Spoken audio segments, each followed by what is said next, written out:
сюда вставить? Левой тудой, правой сюдой, вместе машем головой. Жопой тудой, мордой сюдой, оп, стоп, перевернул. Левой тудой, правой сюдой, вместе машем головой. Жопой тудой, мордой сюдой.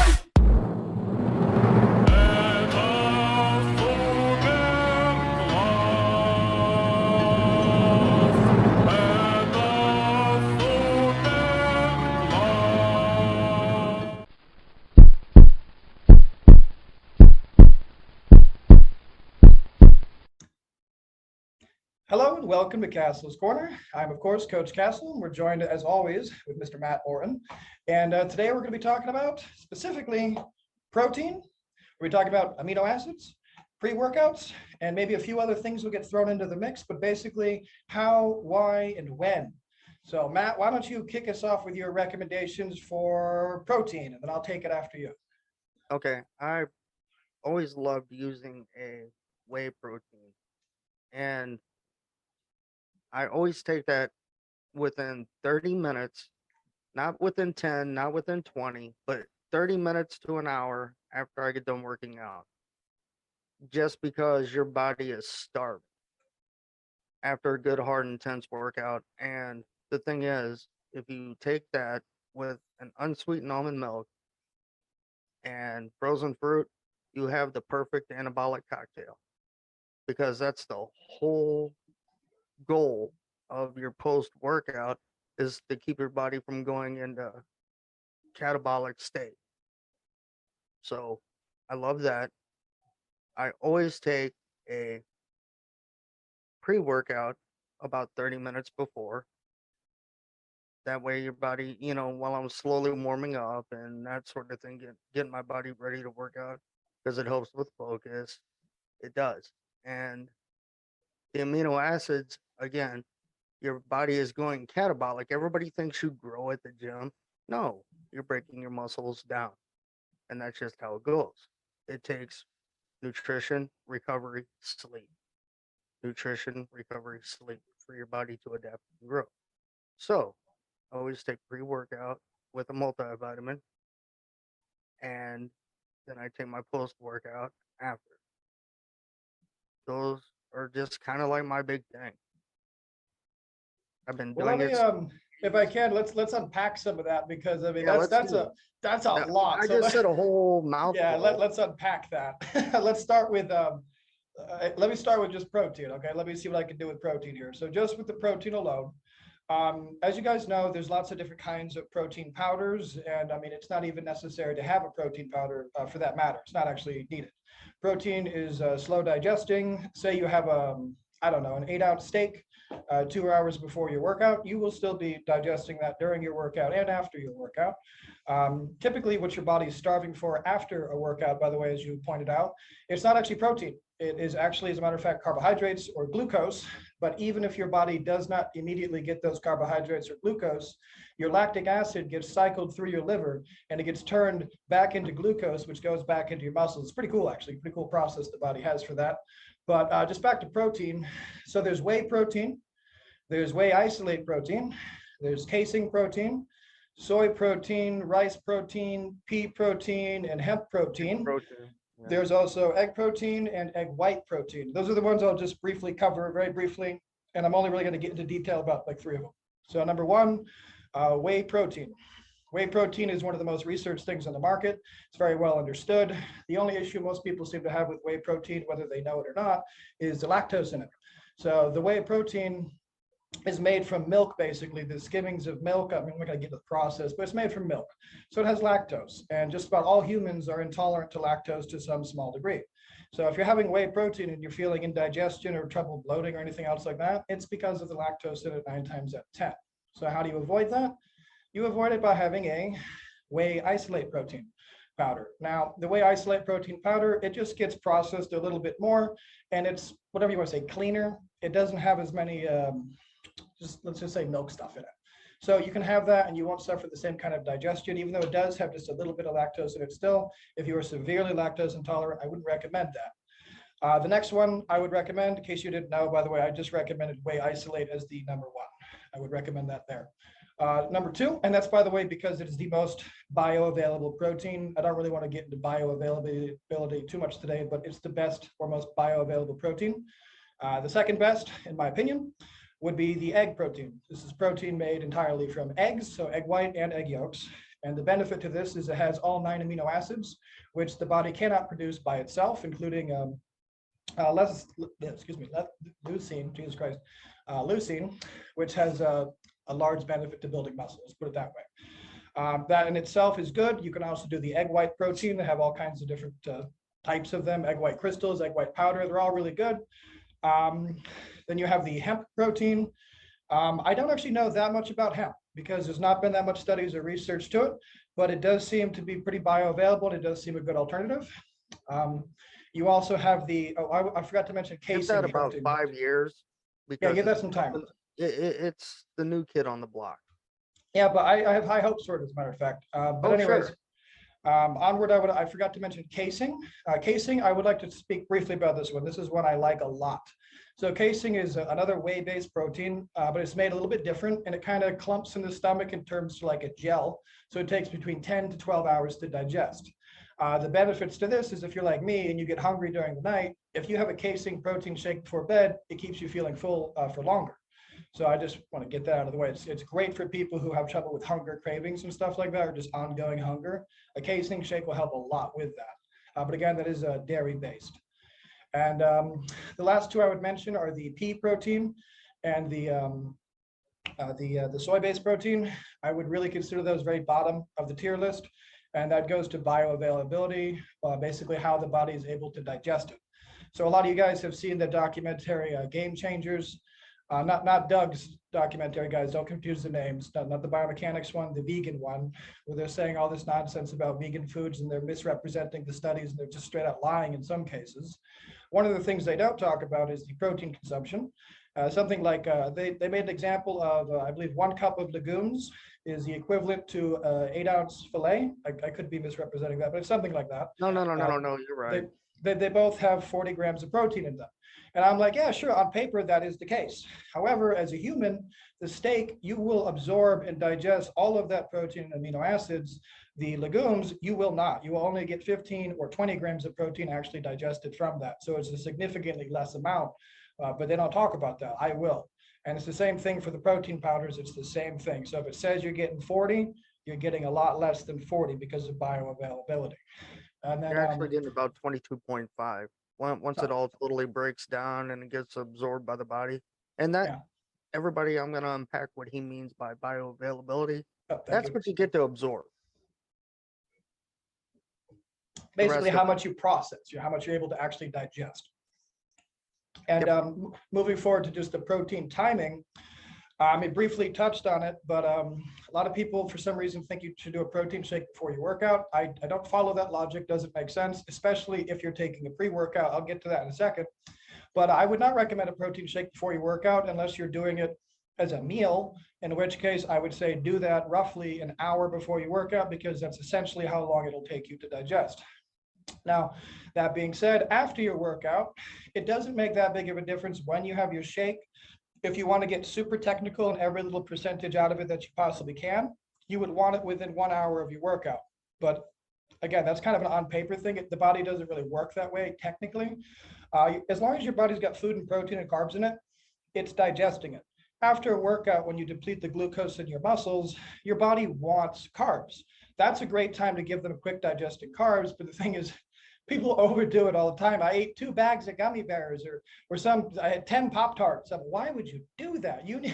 I have usually honey and water is what I do, or something similar. I mean, sometimes I'll have like a cookie or something just for the fuck of it, but generally that's not what I do.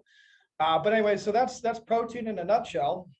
The only other thing I would say is, again, the casein is a great alternative to just before bed or for people with slow digesting. And I don't like bulking and cutting. I'm not a fan. There's no reason whatsoever to do it, but I will speak to a lot of people who do bulk and cut. Something to pay attention to is when you are bulking, you actually need less protein. And that's because carbs are protein sparing. Carbs are muscle sparing. So basically you need, instead of having 1 gram of protein for every pound of body weight, you'd be able to get away with less because you're consuming so much carbs and fat, essentially in a nutshell. And when you're cutting, again, I don't agree with this, but when you're cutting and you're restricting your calories significantly, you actually want to consume more protein. And that's because it helps you feel full more, the actual calories of it, a lot of reasons, but you actually want to consume more protein when you're cutting than when you're bulking. That's the last thing I say about protein. Absolutely.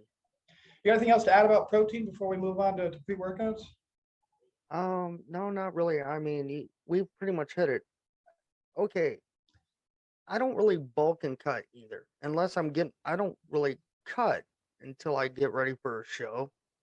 And I don't even cut in the strictest sense of how they lead you to believe in Iron Man or muscle and fitness or anything like that.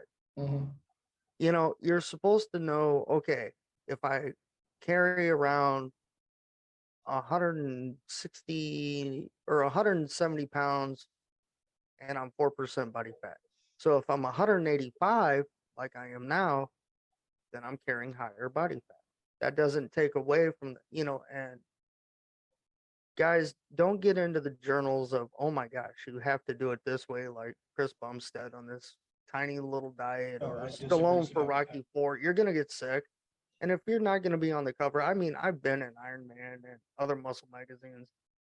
I know the tricks and the brush arts and all this kind of stuff to hide imperfections. You want to, main game. I always called it lean game because that's what we called it back in the 80s. I was a wrestler. I was a power lifter.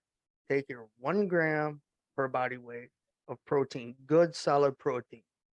Where everybody gets it wrong is they eat their empty calories. They're having their ding dongs, their heavy breads, their Twinkies, their soda pops, and they're just like, oh, well, if it fits in your macros, nah, don't. I'm not going to unpack that. Just look, eat your clean foods that we've been talking about through nutrition, and you're going to be just fine.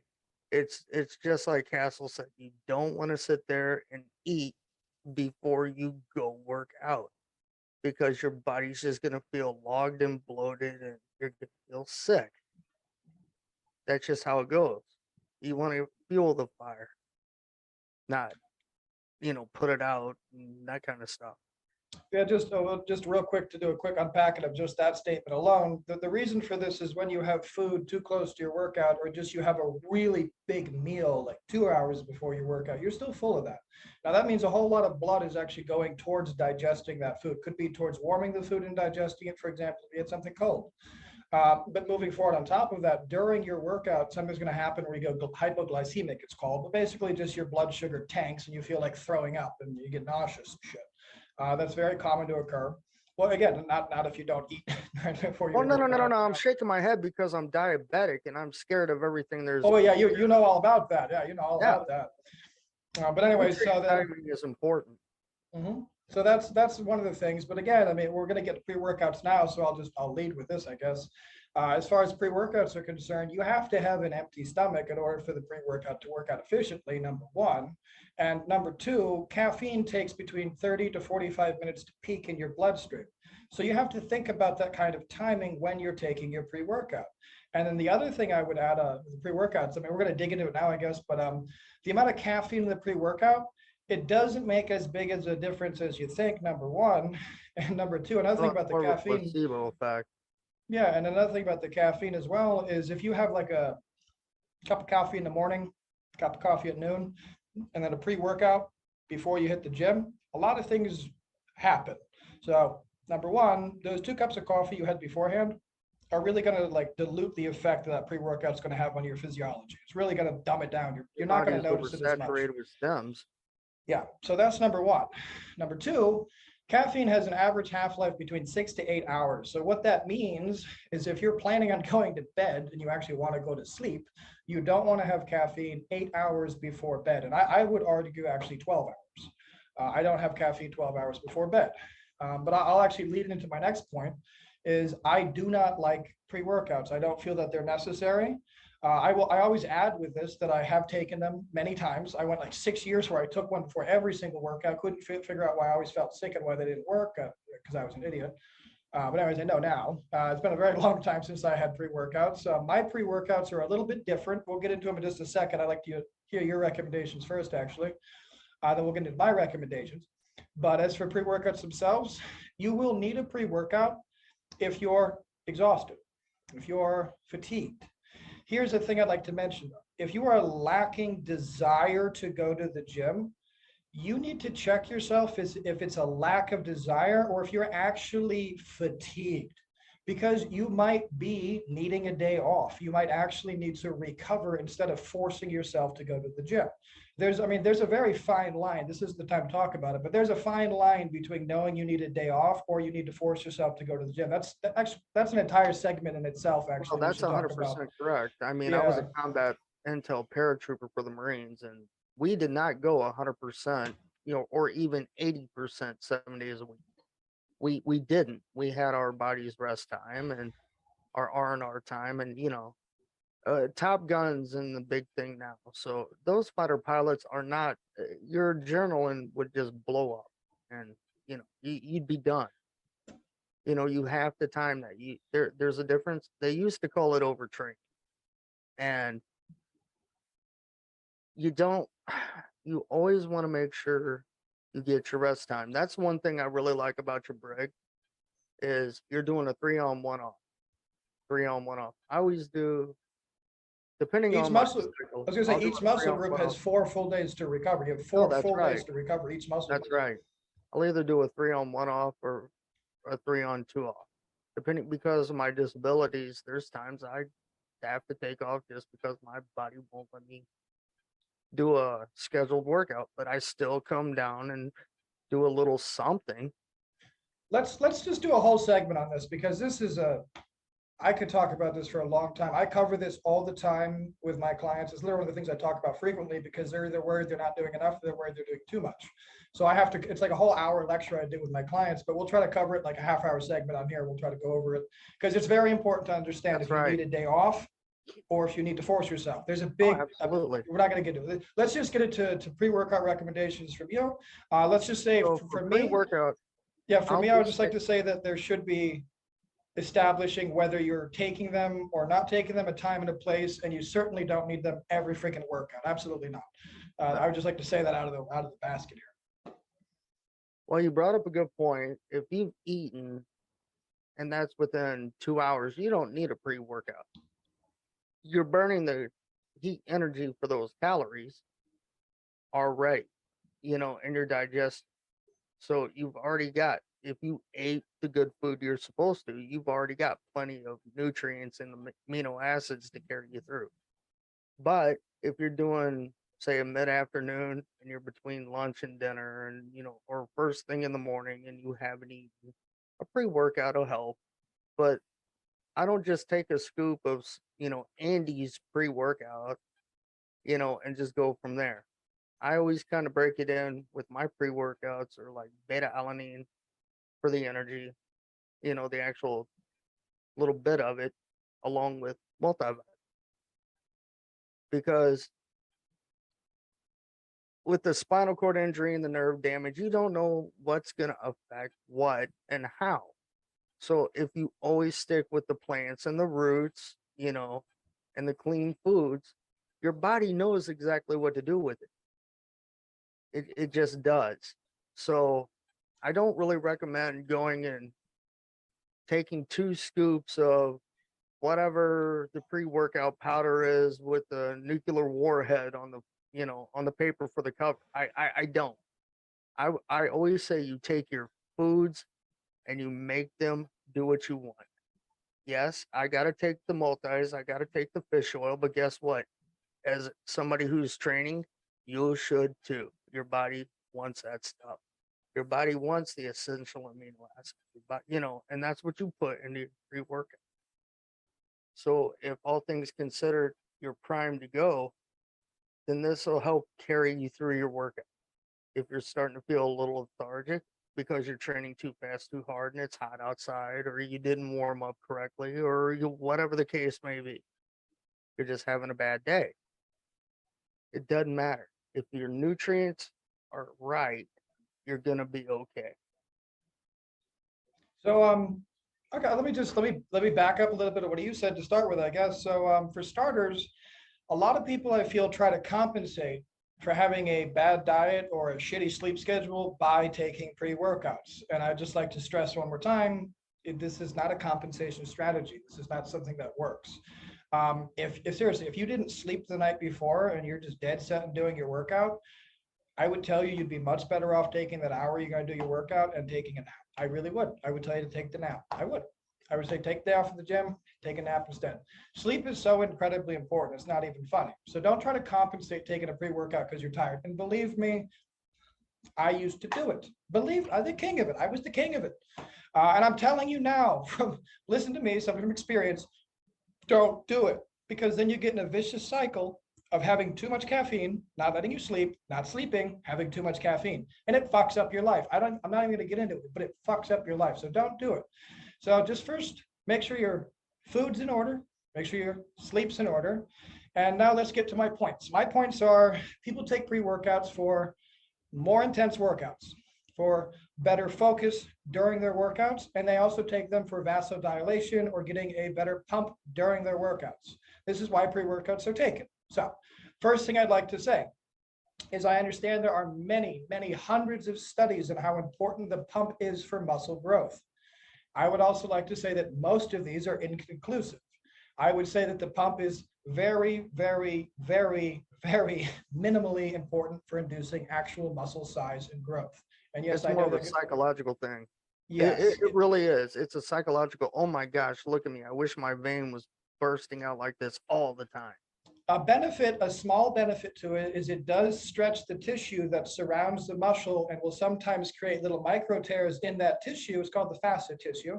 And that actually does allow more growth of muscles. I mean, some famous bodybuilding examples actually go and surgically get this tissue cut to allow more room for the muscles to grow. But it's, again, it's not a good technique. I'll leave it at that. I don't want to get too much down that rabbit hole. So the pump itself is not that important. So no, you don't need to do that. And if you're taking it for the pump just to look impressive in the gym, I would just say that's you stroking your fucking ego. Why are you in the gym? To stroke your ego or to train efficiently? Which is it? Do you want results or do you want to look pretty? We want to look pretty if you want the result. You guys know what I'm saying. So anyway, so you don't need the pump. Next point is the focusing aspect.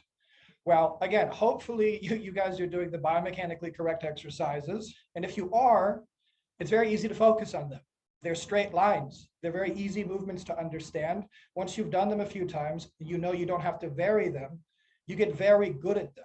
The focusing aspect is almost secondary at that point unless you're very distracted. Something I recommend frequently is meditation, just 5 minutes a day if you don't already do it. Meditation is just literally bicep curls for your brain's focus.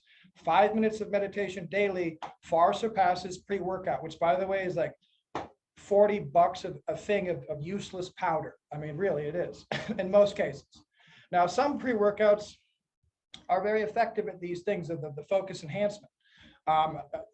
One I can think of is called Gorilla Mode. I think it's more plates, more dexterix blend. Another one I know of that's really good is the new C4 that came out. That's a very effective one as well. I looked into that one. But again, I don't use these personally, but they are effective if you'd like to use them. Another one which I find to be highly effective is called Redline. It's a liquid drink. You just little bottles at the gas station and stuff. It's very effective. It's also don't drink too much of it. So, and then again, just with the pre-workout guys, again, focus. A cheap trick for this is take a 2 milligram nicotine pill. Just pop a 2 milligram nicotine pill. That will dramatically increase your focus for roughly 30 minutes. I use it all the time as a study aid, and I also use it before workouts sometimes if I'm feeling a bit distracted about something. I'll just take that, and it allows me laser-like focus with my workouts. Another good pre-workout I would recommend, even though it's not technically a pre-workout, is one called Mentality. And this is it's an old Rich Piana one that he made a long time ago. 5% nutrition. By the way, I'm actually affiliated with them. I keep forgetting to mention it.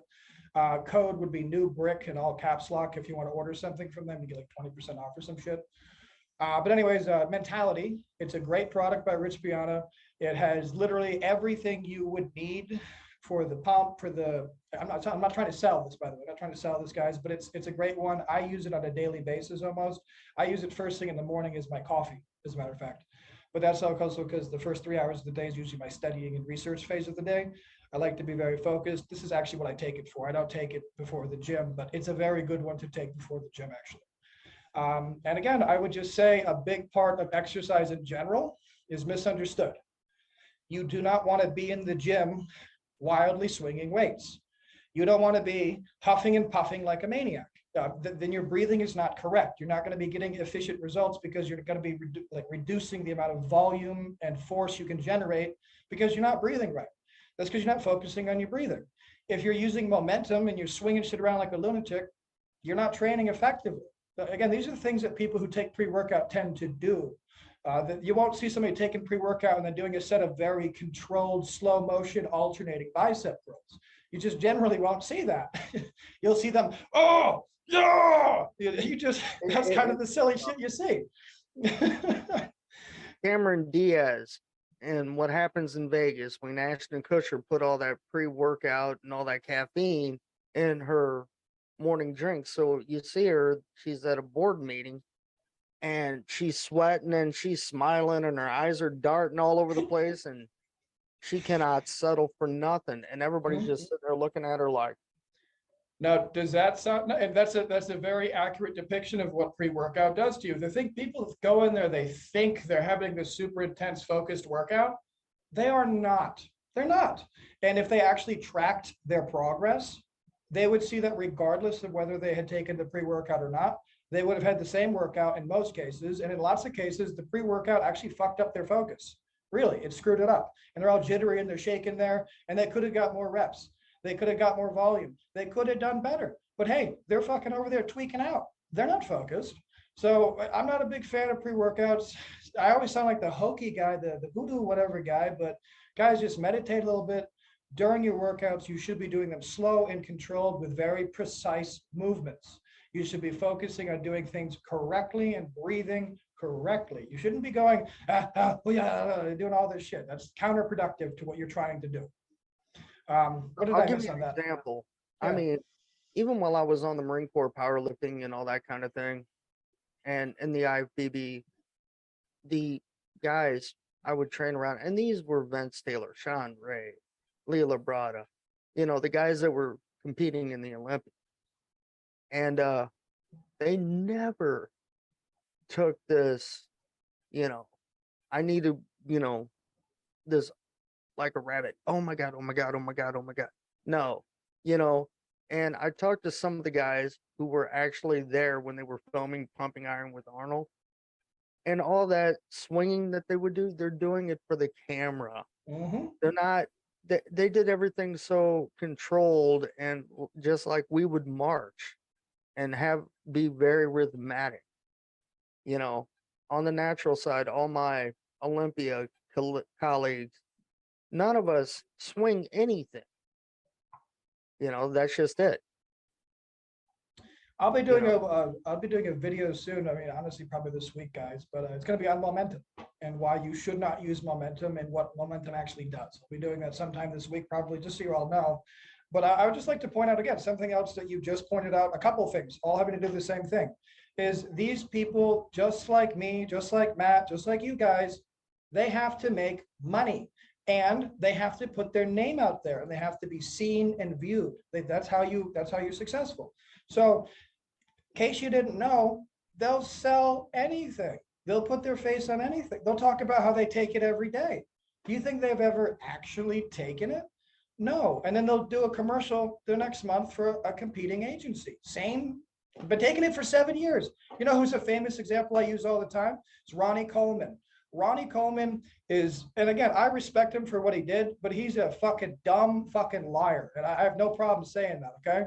He goes on Joe Rogan and he's talking about how he's sub 3% body fat. You would be dead. You can't be alive at that point. You'd be dead. It's not possible. He has a cream. He sells this cream by the boatload. The cream itself has no listing of what the actual ingredients are, how much the amounts are in it. He rubs it on this fucking commercial. He says, I use this every day for the past 20 years. It's how I won the Olympias. It burns fat just by putting it on you. You look at the ingredients, there's absolutely nothing in there that would do that. He just has his face on it. So it's just, oh, buy it. Ronnie said, buy it. Ronnie said. Guys, use your brain. Use your brain. You know what I did with my Weeder and Twin Lab and Cybergenics and metric supplements? Because I had to sit there with my metals and all that kind of crap when we were under contract, Yeah. cheese, and with a couple medals on it, and a couple bodybuilding trophies. Dude, me and all the guys would drop our tailgate at different gyms and just sell it for, because the Department of Navy was giving us 5-star food. We were getting our multivitamin. I've said it a million times, our multivitamin and our fish oil, and we were getting 4 grams of fish oil a day. You know, let your food take care of what you need. I mean, just to think about it from a practical standpoint, maybe think about it like this. Again, people don't like to think practically and they don't like to think outside the box, but let me try to open your brains up, guys. Let me just think about it like this. Think about it mathematically. You buy a thing of pre-workout, it's whatever, 30 servings, $40, $45. whatever it may be. I mean, I've seen very expensive ones, but whatever it is. Sure, I right? have too, but we'll just say $45. Okay. Say you take it every time before you work out, it lasts you 1 month. Be generous, say it lasts you a month and a half, 6 weeks. Okay.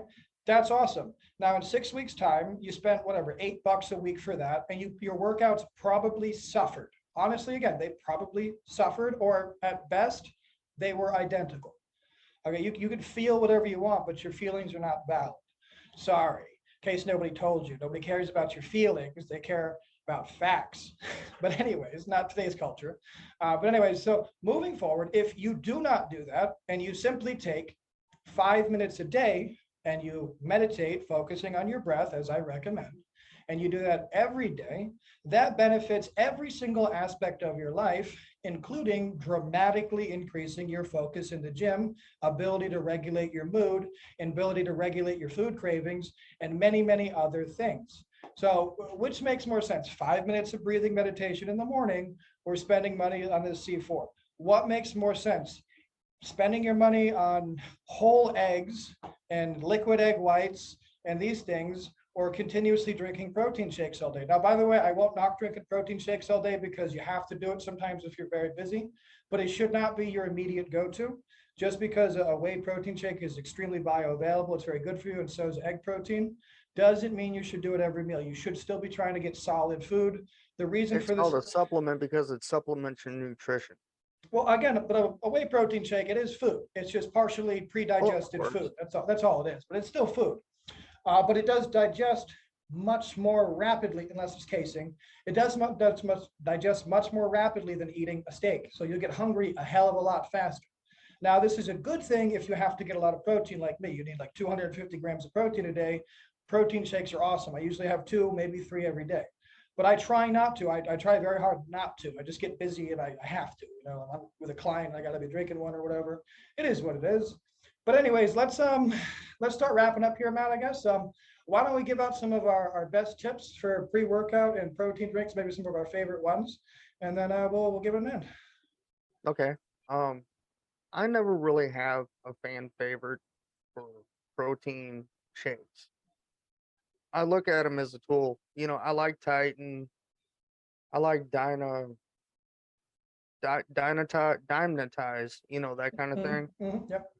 You know, what I look for is how much protein's there, how many branch chain amino acids are there, you know, that kind of thing. I'm looking for the nutrient value, you know, and affordability.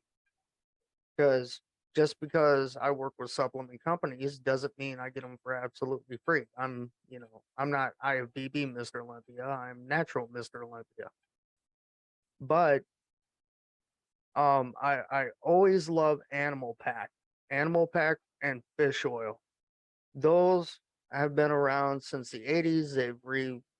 They've done better on their formula. And you know, I love casein too, but something that I do instead of taking a protein shake is take cottage cheese and part of an apple. And that's what I have. You know, about 8 o'clock at night, and I take magnesium. For anybody who wants to lean out and really help flush their body out, magnesium. Do it before you go to bed. You're going to feel so much more refreshed when you wake up in the morning. It helps a lot with putting you to sleep too. The magnesium. Well, sure, it helps get you into REM sleep quicker. What about pre-workouts?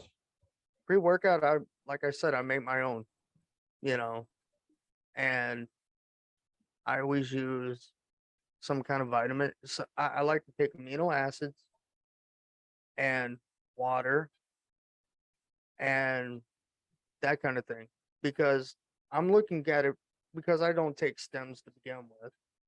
You know, that doesn't work good with people that have oh gosh, Spit it out. central nervous system problems. There you go. You know, thank you.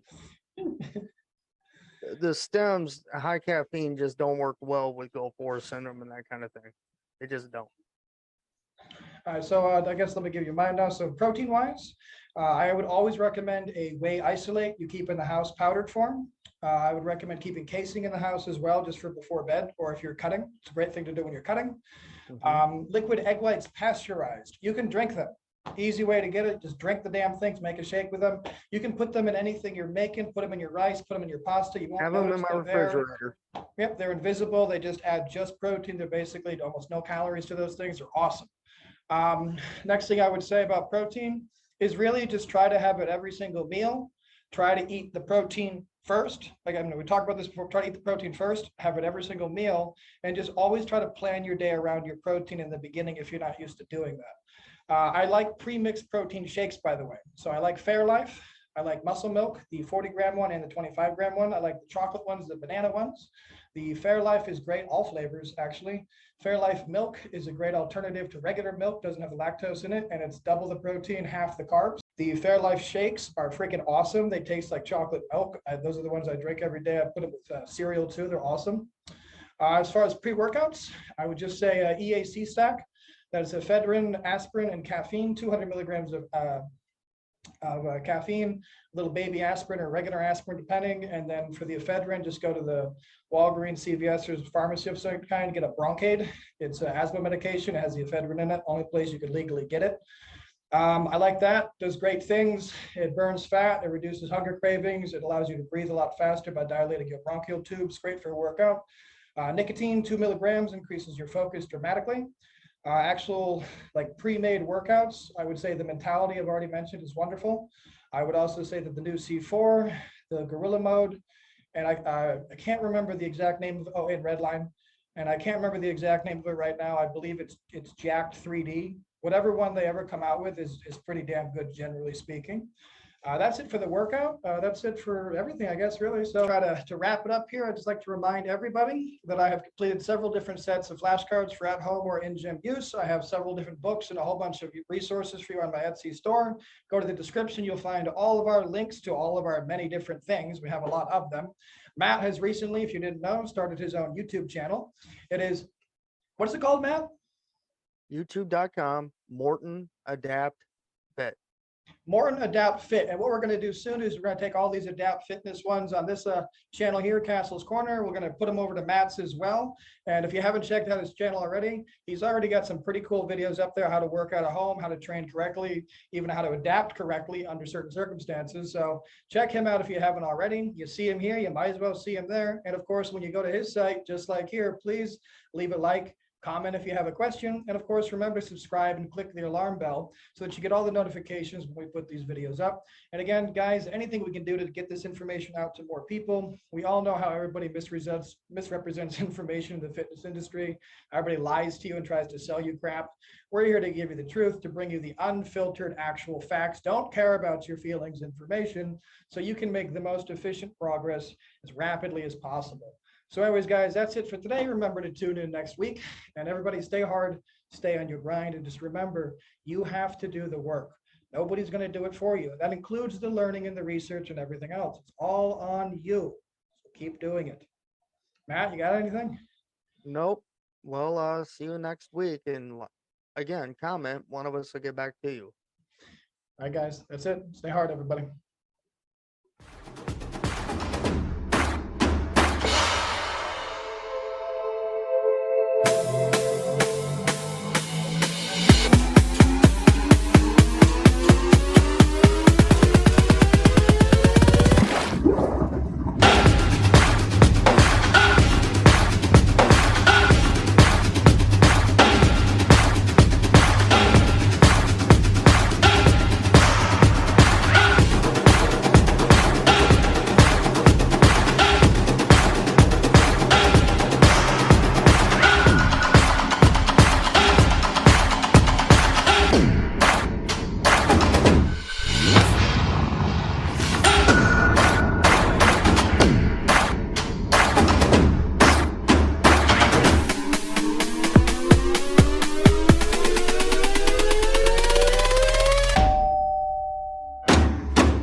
Boom.